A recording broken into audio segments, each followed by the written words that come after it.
Morning, everyone. 7 o'clock, April 13th, 2022. We'll call this meeting of Fergus Falls City Council Committee to hold the order. Roll call, please. Here. Here. Here. Here. Here. Yeah. Here. Here. And we have a quorum. First item this morning, we're going to welcome our legislative liaison, Joel Carlson, this morning to give us a legislative update on the happenings in St. Paul. Good morning, Joel. Hey, well, good morning, Mr. Mayor and Council. I was speaking with Andrew yesterday, and he said, we've got a work session at 7 o'clock. I'm like, you're the only city in the state that has seats at 7 in the morning, but I'm going through town. I'm going to stop in at the liquor store. There's an issue that I'm working on for liquor wholesalers that They don't open till 10. They don't open till 10. This is a scheduled appointment. I'm hoping that they'll be there, but so I'm gonna stop in there. Since I'm here, I've got a little bit of business to do with Andrew. So, as you maybe have read from my updates, the legislature's on break right now until Tuesday, April 19th. So they're on their traditional kind of spring break. They passed their respective budget and tax bills out of committee, and I think everyone agrees they are at best a work in progress. The two parties are very far apart on many issues, spending, taxes. I mean, it just. To give you an example, in the environment area, the Senate target is 0, and the House is about 300 million. So it's about like that in every area. So they've got about 5 weeks left when they come back next Tuesday to try and hammer this out. And I anticipate that they will do a few things before the end. I don't think they're going to spend the entire projected surplus. I think they're going to spend some of it. I think they are going to do something with the 1.2 billion of American Rescue plan funds that are available to spend, because there's risks to the legislature if they don't do that. If they go past May 23rd and don't appropriate that money, the way the federal law is set up, those funds become available for the governor at his discretion to deploy as he chooses. And I think the legislature wants to be involved in that decision making. And so I think they will get that done. I think they are going to pass a bonding bill somewhere north of $2 billion. I think they'll have a very substantial bonding bill, and I'm hopeful for that. And as you know, we're asking them to fund phase 2 of the Riverfront project. I drove by it this morning. It's looking awesome. And then we'll see if they can get a tax bill together. We have a tax request in front of them as it relates to the sales tax request that's going to go to the voters in November. And we've talked to the committee chairs about that, and it's in play. There are a couple communities. Warren is another one that has asked to just not change their request, just change the number to reflect inflation and costs that have gone up since we started. And so those are things that we're active and working on. We've had a little bit of work with the LCCMR grant requests that we're hoping to get across the goal line here before June 30th for the dairy project. So we've been plenty busy and happy to answer questions. I wanted to just stop in and let you know that we're there, we're active, and we're trying to get a few things on behalf of the city across the goal line. And as you know, the redistricting maps are now out, which has had a major kind of impact on the legislative session. We've had about 30 incumbents that have been paired against one another. Some have moved, some have retired. We're at about 50 retirements right now of the 201 legislators. So by the time the election rolls around and we have turnout, we may have 70 new legislators in January of 2023, and that's a significant turnover, but not unusual in a redistricting year. In 2012, when we went through this, 42 members didn't run again, and so we're running just right about it. A little bit above that number. So That's to be anticipated. Our area has changed in the maps. We currently have Fergus and Alex in one district. That's not going to be the case anymore. Our bulk of our district is going to go more towards the west, Otter Tail County and to the west. And so that's going to produce some change for us. As you know, our longtime senator, Bill Ingebrigtsen, is not going to run again for re-election. So we're going to have new representation somehow in the Senate and in the House. And so those are all important things that impact things that go on at the Capitol that impact the city. So we're keeping a close eye on that too. So happy to answer questions, Mr. Mayor. Just happy to be here, and the nice rainy morning. And then from here, I'm headed to St. Paul. So. Well, thanks for everything you're doing in St. Paul for us, Joel. Thanks for being here this morning. Anyone have any questions about anything? Good morning. Yeah, go ahead. I read somewhere about looking at a tax reduction for the people of Minnesota. Do you think that one will go through, or is it through? I do, and I think the question is how much. The Senate tax bill is an $8.3 billion permanent tax cut, which is being resisted by the House and the governor on a permanent basis. The governor's plan is about a $3 billion tax cut plan that would go out immediately with some type of rebate checks or some mechanism to put that out to taxpayers immediately.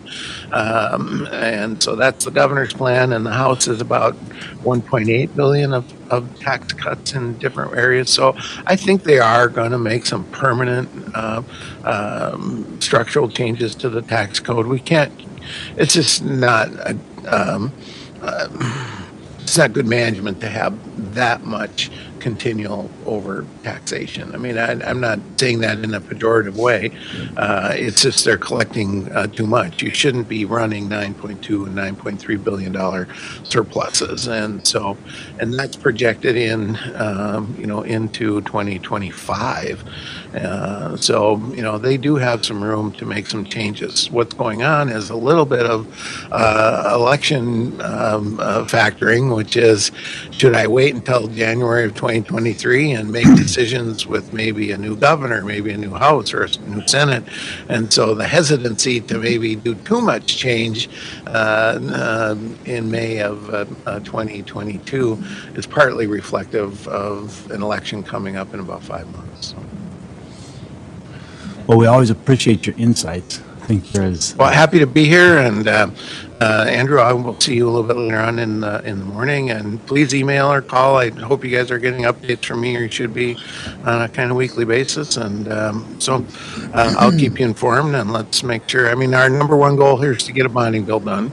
That's our chief objective for the session, and I hope we're on track to get that done, and some of the other things that we're working on we'd like to see happen, but we want to get that bonding bill done and get that project completed. So, all right, thank you, Mr. Mayor. Happy to be here, and call her right. And anytime you need something, and Andrew always reaches out. So thank you, everyone. Thank you. Thanks, Joel. Thank you, Joe. Thank you.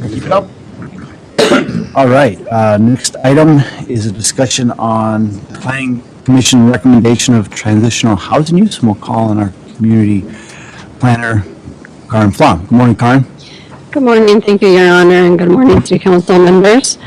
So this is a recommendation of the Planning Commission for a transitional housing use. So just as a refresher, last summer there was a community organization called Welcome House that was looking to purchase a single-family home in the R1 one-family residence district. And the nonprofit was looking to operate transitional housing for pregnant women.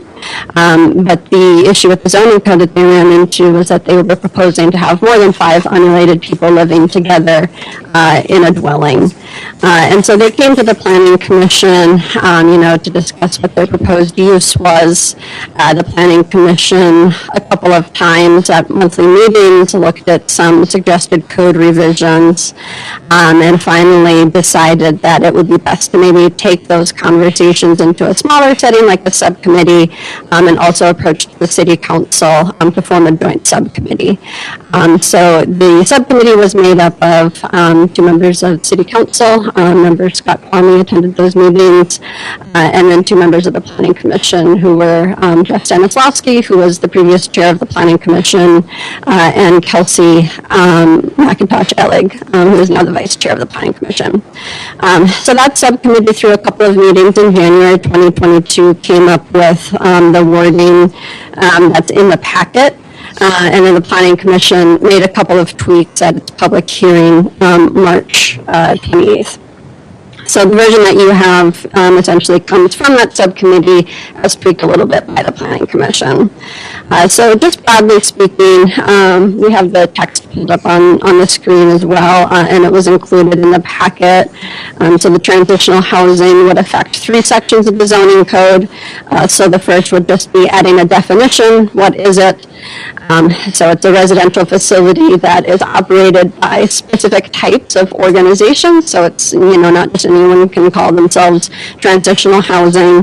The second would be allowing it as a conditional use in any residential or industrial zone and any business zone, as long as it would be on the 2nd floor or above. The conditional use permit path also lays out specific conditions that the application would have to meet in order to be approved, as well as a mechanism for the CUP to be revoked through the regular CUP revocation process that the zoning code has. And finally, it also adds a required number of off-street parking spaces, so just putting in sort of that standard to evaluate everyone on the same level. And if for some reason an organization thought that they didn't need to have that much parking, what's been done in the past, and speaking with other planning commission members, staff, and the city attorney, is just requesting a variance. So that could be done at the same time. So I'm happy to answer any specific questions that there are. Usually when the Planning Commission makes a recommendation, those typically just go to the consent agenda, but since this was a little bit of something different than the City Council usually sees, we wanted to bring this to Committee of the Whole for discussion and any questions. Thank you. Thanks, Karen. I have a question. So is it kind of typical, just out of curiosity, like the 2nd floor requirement, is that in commercial zones? Is that kind of typical if it's not a retail use? I think what the Planning Commission, when they made that recommendation at their meeting, they just were concerned about downtown, and they just wanted to preserve sort of that commercial on the ground floor with any residential uses on the 2nd floor or above. Yeah, I think that's wise. It makes sense. Thanks. Anthony? So, Matthew House, how does that relate? Will this change anything for them? So that wouldn't require them to now get a conditional use permit, but if they were to expand, they would be subject to that requirement. Right. Chief has a comment. Thank you, Your Honor. And I have to apologize both to Karen and Clara and the Planning Commission. There was, when this topic came up in our department head meeting, I kind of misunderstood a different transitional housing project that was going on in the community. I would like to share with the council, I think a lot of what has been presented here is very good. I would just recommend that we exclude R1 from any transitional housing. I think you should also maybe consider R2 as being exempt from this transitional housing. We had issues over the years with other entities that have come in and run transitional housing in R1 zones. So when we talk about transitional housing, I would think more along the lines of a halfway house. Some people ask, well, is it a group home? What is it? I would think along the lines historically as like a halfway house. We've had issues with like Department of Corrections, for example, ran a transitional housing, a lot of issues within the neighborhood that kind of snuck in under a rental property. And we've just had some other issues over the years. So I think, when we talk about zoning, R1 is really meant for single-family homes. I think that's what people have the expectation of. When we look at what we have currently for transitional housing, I think they're in a proper zone.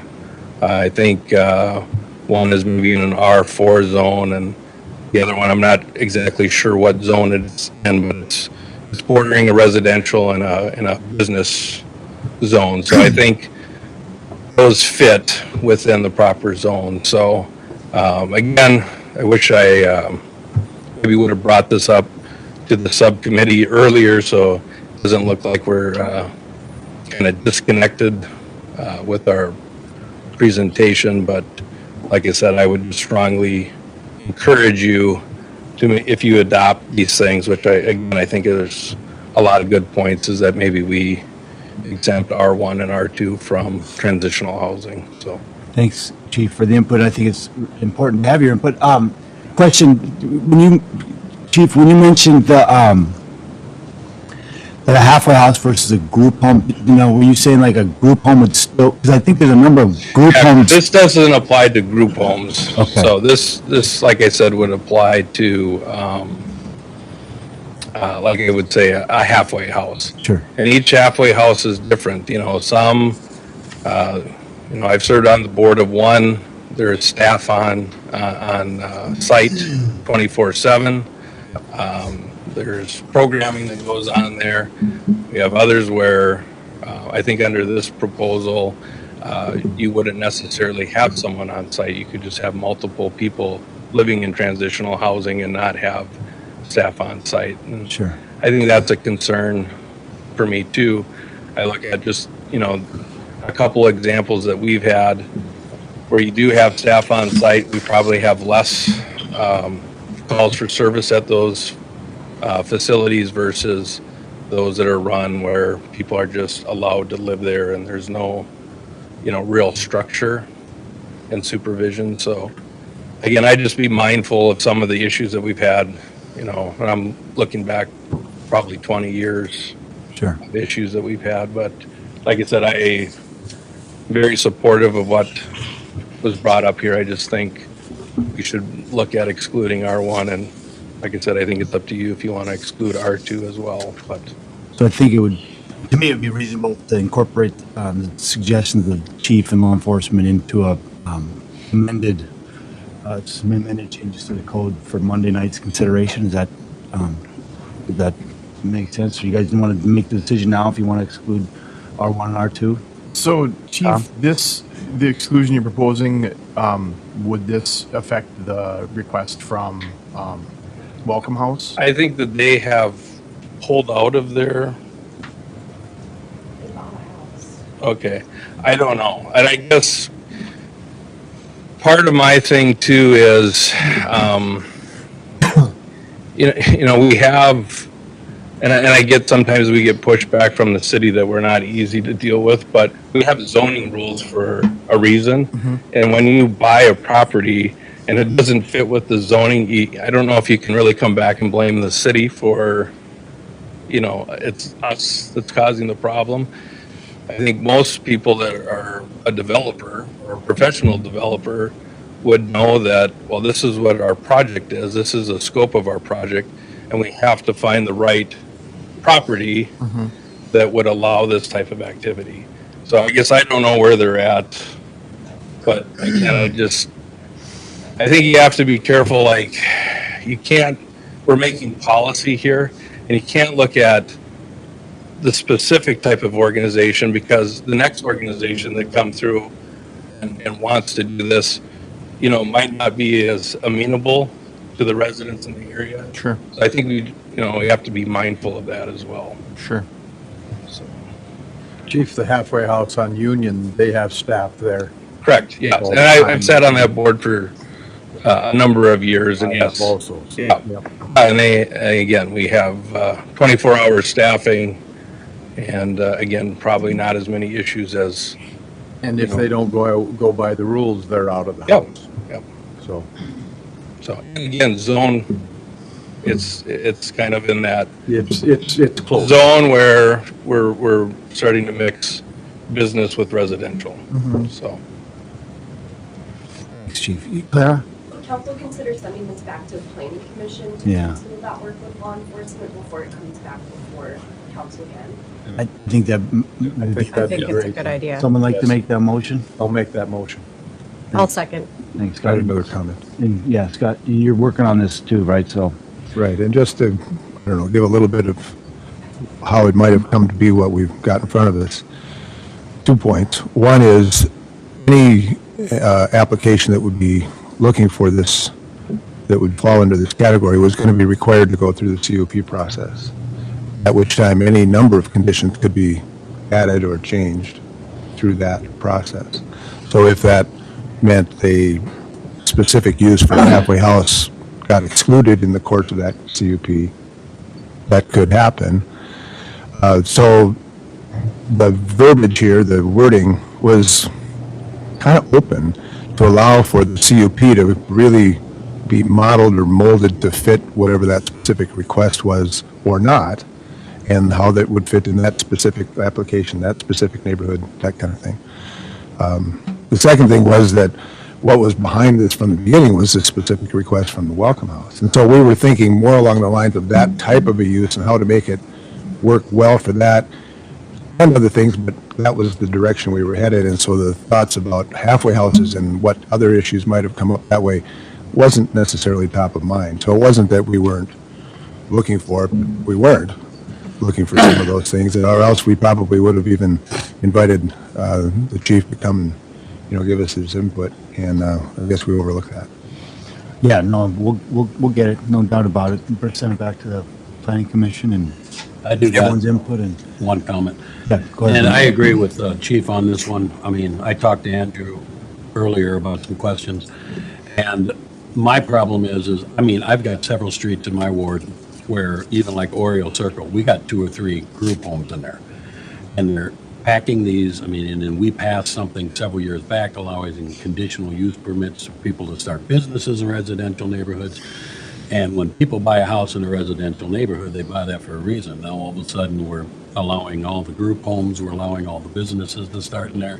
This is just one more step, and I'm in favor with this. I mean, anywhere else, but I'm not in favor of R1 or, possibly even R2.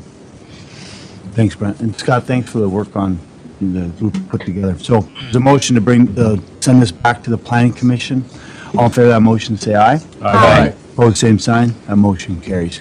Just one additional, when it comes back, do we get a map of R1 and R2 so that people can kind of visually see where they are? Sure. Thanks. Next item on the agenda is a discussion and update on the Dr. Magnuson Park. And Sarah Duffy's here, and Andrew, I think, is going to have some comments too. But good morning, Sarah. Good morning, Your Honor and council members. So we're getting closer. At this point, just waiting for road restrictions to be lifted, which hopefully will be sometime the end of May. I am before you, maybe the 4th of July, I'm not sure.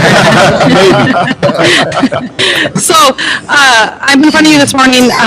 We have a donor that has approached us and is interested in giving a substantial sum of money. The largest donor that we've had besides Lake Region Healthcare. Affinity Plus Credit Union wants to purchase a piece of equipment and donate $50,000 to the project. Their donation is contingent on purchasing a specific piece of equipment, actually 2 pieces of equipment. One of the things that we don't have incorporated into our current design is something that is ramped.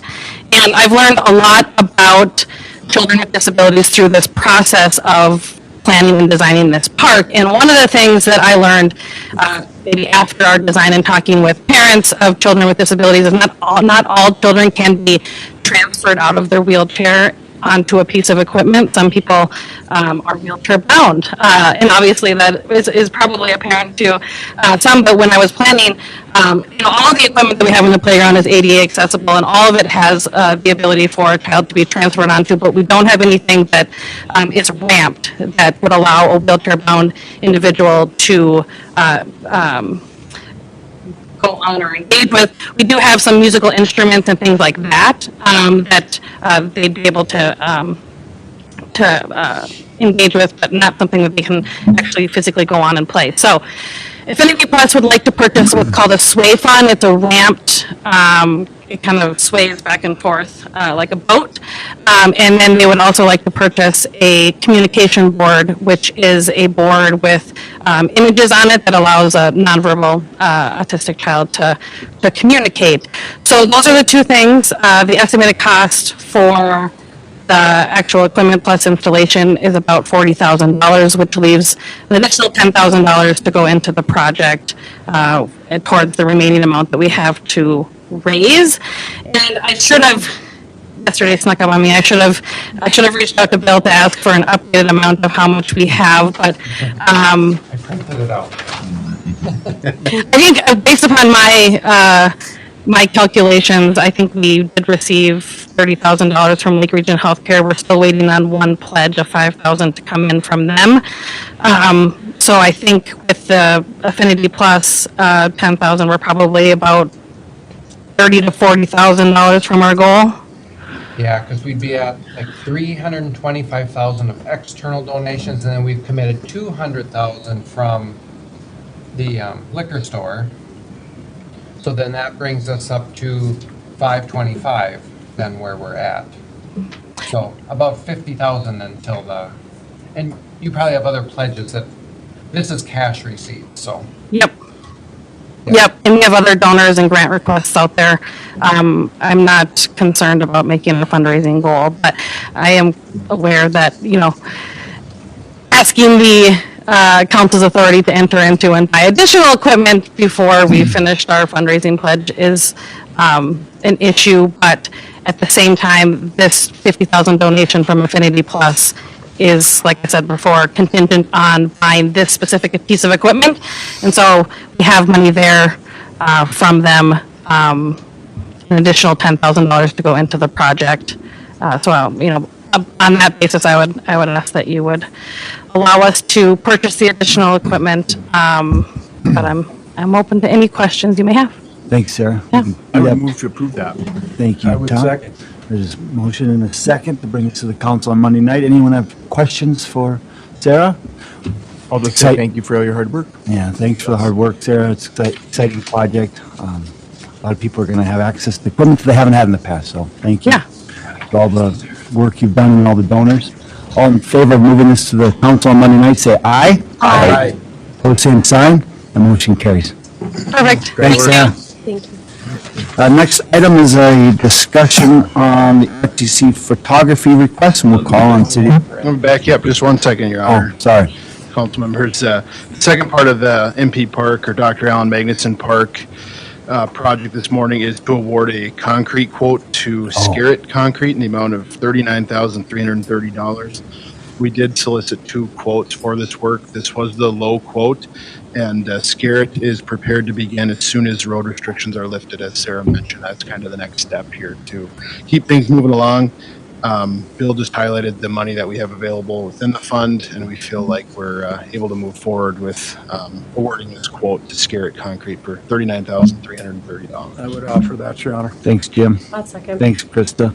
All in favor of that motion, say aye. Aye. Pose same sign, the motion carries. Thank you. Now we'll move on to the RTC photography request. Yes, thank you, Your Honor, council members. Got a few requests recently from a couple local individuals to do photography within the Kirkbride. The first being Jesse Thorstead with Lakes Area 360. He has approached us for a few years now, and it hasn't necessarily worked out, but I think this might be the opportunity. He does 3D tours, really kind of interesting work, really does a good job with that. He's done that for a lot of local businesses, and what he's wanting to do is put together a 3D tour of all of the buildings that are remaining up at the Kirkbride.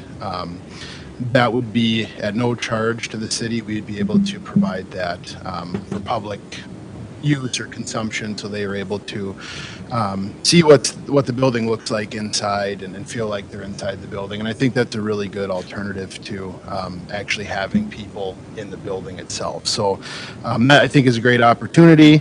And then more recently, the Daily Journal reached out and asked if they could take photography or do photography within the building as well. They did a few years ago when they highlighted the Kirkbride in one of their feature stories. So the request now is really to see what's changed in the last few years, but then also to commemorate the 150th anniversary of the city. And here's what this building looked like at that point in time. So I feel like both of these requests are reasonable. We're happy to work with our local folks. We get these requests nationwide all the time, and of course, we can't accommodate folks, which is why I need to come before the council to get permission to do these special requests. We're going to ask both entities to wear proper PPE and then sign waivers of liability to cover any potential liability.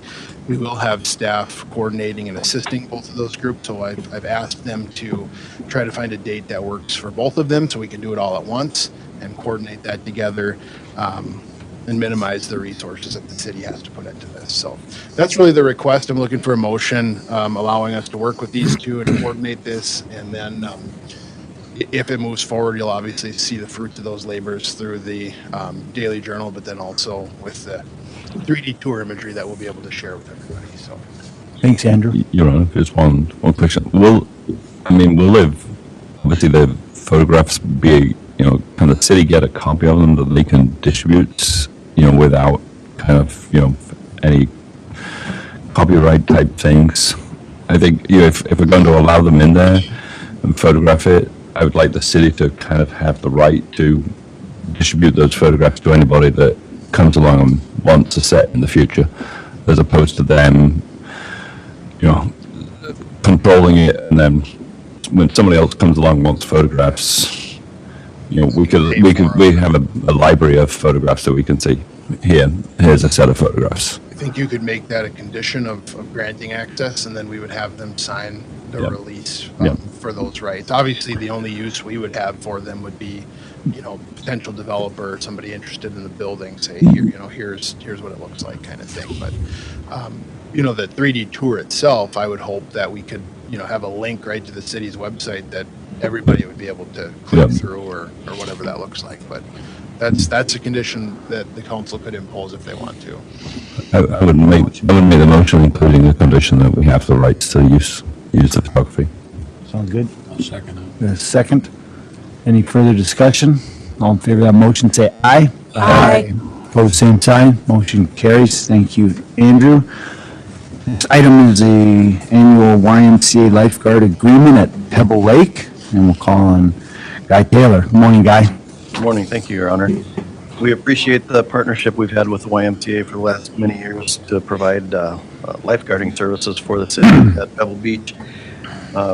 We're looking to continue that relationship for 2022, and we'll remain at the contractual price of the last few years of $25,000. They had indicated they would like an increase to that, but we had already set the budget. So we're going to be a little creative in how we schedule their time out there. As with most places, seasonal type staff, their hourly wages have gone up considerably. So that's the reason for their increase. And so they're paying their lifeguards more, and so we're going to have to reduce the hours a little bit. But we'll reduce the least used hours at the beach. So it shouldn't be a huge public impact, but we're looking for that recommendation to provide those services through the YMCA for $25,000. I'll offer that, Your Honor. Thanks, Justin. I'll second. Thanks, Krista. All in favor of bringing that motion to bring it to the council, say aye. Aye. Opposed, same sign. That motion carries. Is the ice going out this year? Might have to cut a hole. And then finally, update on pickleball and some other recreational opportunities through the Park and Rec Department. Yeah, thanks again, Your Honor. So yeah, it's kind of exciting to highlight some of the fun amenities that we offer as a city. Got a list of quite a few things that are going on in the Park Department in your packet. But I'll just go through a few of them. At Sea Lagoon Park, new wiring is soon to be complete to all the facilities at the park. So that'll be a great addition. We've had a lot of failures in the underground electrical out there over the last few years. Hopefully you've seen the boat launch in the parking lot that was updated last year. It's a great addition. New dugouts at the Legion Field will be coming this fall. One thing to highlight is our volunteers that do so much for the city through different park projects. And one of those is at Farmers Field. The Youth Baseball Association donated the time and the materials for a new batting cage at Farmers Field. So appreciate that. And right next to the Farmers Field is a new archery park that was another volunteer effort with Jeff Struck and Dave Sanderson leading the charge there.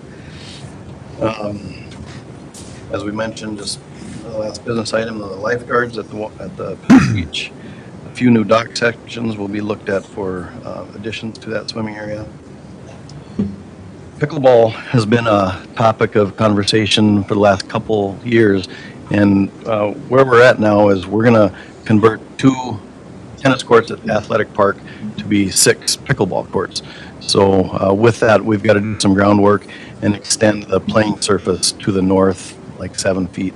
So that work will be underway here shortly, as soon as the frost is out of the ground and we can get concrete trucks moving. And then we'll get a surface on there and get it painted and hopefully usable for pickleball play early to midsummer. With that addition, we'll still have 1 playable tennis court, regulation tennis court at Athletic, and then the 4 at Broadway Park. And then the school, I think, has 8. So Mayor, you had talked with the tennis community, and they were okay with relinquishing these 2 courts, right? Yeah, and I just wanted to say, a couple of years ago, is before the pandemic, a group of citizens came forward, wanted to talk about having pickleball opportunity in the community, and I just got to compliment Guy and your staff because they really engaged that group and kind of had a can-do attitude. Same is happening right now with a group that's interested in having curling within the community. So Guys always has a can-do attitude and works with those groups to get it done, and they're going to see took an extra year or 2 because of the pandemic, but anyway, have pickleball in the community this summer. It's fastest growing sport is what I hear in the country. Yep. So anyway, they said there's a lot of interest out there, and we're going to have the opportunity, and hopefully it grows. So thank you, Guy, for being open to that and working with that group. Yeah, you're welcome.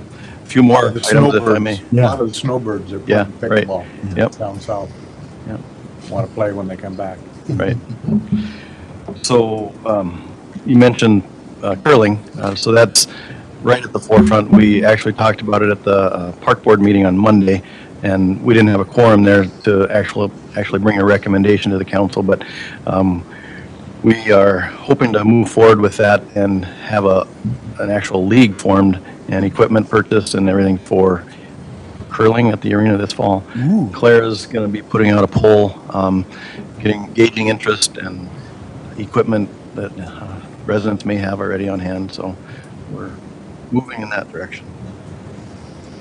You all know about Higgins Dog Park. That's been a great addition to our park system. We recently added lights to the park so it can be usable after dark. Godell Park, we've got the nice pier that was put out there last summer.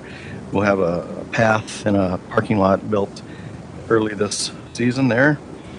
We're going to do some work at Adams Park to enclose the picnic shelter to try to keep some of the waterfowl from going into the shelter, fouling it up. Good luck. Yeah. Broken down dam has been a topic of councils here in the past few months too, and we will, as time allows, get into that park and clean out some of that historic debris, and we'll get some new tables down at the river's edge there, and also just do regular maintenance on the stairways. We're thankful for Sarah and her leadership on that Dr. Alan Magnuson renewal project. Our recreation programs are always a hit. As mentioned in the memo, registration opened for programming last Friday at 8 a.m. By 8:15, Kids Camp was full. So it's a really popular program, and we can expand that if we get some staff. So we've got a few children on waiting lists, and if we we get some staff hired, we can include some of those children. Another popular sport that is up and coming is disc golf. We've got the 27 holes at D Lagoon. Brett Birch, he's a local enthusiast he owns a business for disc golf promotion, and he's offered up 9 baskets to be placed at Roosevelt Park. So Mick and Brett have recently kind of mapped out a course there at Roosevelt, and we need to talk with the school district on a couple basket placements there. But that will be happening soon this summer, and I think that's it. Wow. Yeah. That's quite a What's list. going on? Yeah, great job. I'm sorry I didn't have fancy slides like Andrew had with his update. I didn't do any of the work. Yeah. Well, thank you, Guy, for that update. That's quite a list. Any questions or comments? Yeah, Scott. One comment, you had mentioned broken down dams. And I know we talked about that, and in the course of your moving things in and out, I remember that the presentation we saw identified that there's lady slipper flowers along the river out there. And to whatever degree it might be possible to identify or mark or somehow either protect or highlight or both the locations of those flowers, I think that would be good. Excellent point. We're actually having a training for our park department staff on Thursday to be able to identify all the native plantings that we're putting in the park so that accidentally something doesn't get taken out, sprayed, or whatever. So we'll include lady slipper identification. So I don't think I would know what one looks like if it's not in bloom. So Yeah, without the flower on it, I'd be right, I'd be puzzled too. yeah. But So we'll include that. Thanks. Thanks, There's Scott. also a few of those along the trail. Which trail? The Central Lakes Trail. All right. Tom? I just have one quick item that I'm on the liaison to the Fergus Falls board, and there's something that we've been discussing for a little while, and I just wanted to put it on everybody's radar and kind of gauge an appetite for it. A lot of cities are moving to a lower 20-mile-an-hour speed limit on side streets. So it wouldn't be like Union, Lincoln, like the major arteries. Those would still be 30 mile an hour, but it shows a significantly reduced amount of accidents and injuries when speed limits are reduced to 20 on side streets in residential areas. We don't have to do anything about it right now, but that's, and I can get some more information and have it sent out. But that is something that the Fergus Falls board is discussing from a safety perspective, and just wanted to kind of put it on everybody's radar. And maybe at another committee of the whole meeting, we could have Kyle and Brian or whoever may be appropriate, give their thoughts on it as well. Yeah, we can put that on a future agenda for certain. Yeah. Thanks, Tom. Thanks. And if there's nothing else to come before the committee, we're adjourned.